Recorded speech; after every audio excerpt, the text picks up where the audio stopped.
بالبداية نستذكر جميع شهداء حركة الحرية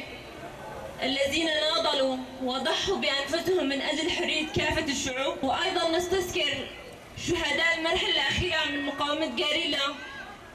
الذين استشهدوا في جبال كردستان بيد الدولة التركية الفاشية، وأيضا بمساعدة خيانة بيت البرزاني وأيضا دول حلف الناتو الذين استشهدوا بالأسلحة الكيميائية التي محرمة دوليا. لأن من المرحلة الأولى أو من الدرجة الأولى التي يمثل فكر وفلسفة القائد أبو هم الغاريلا، أمام كل هذه الهجمات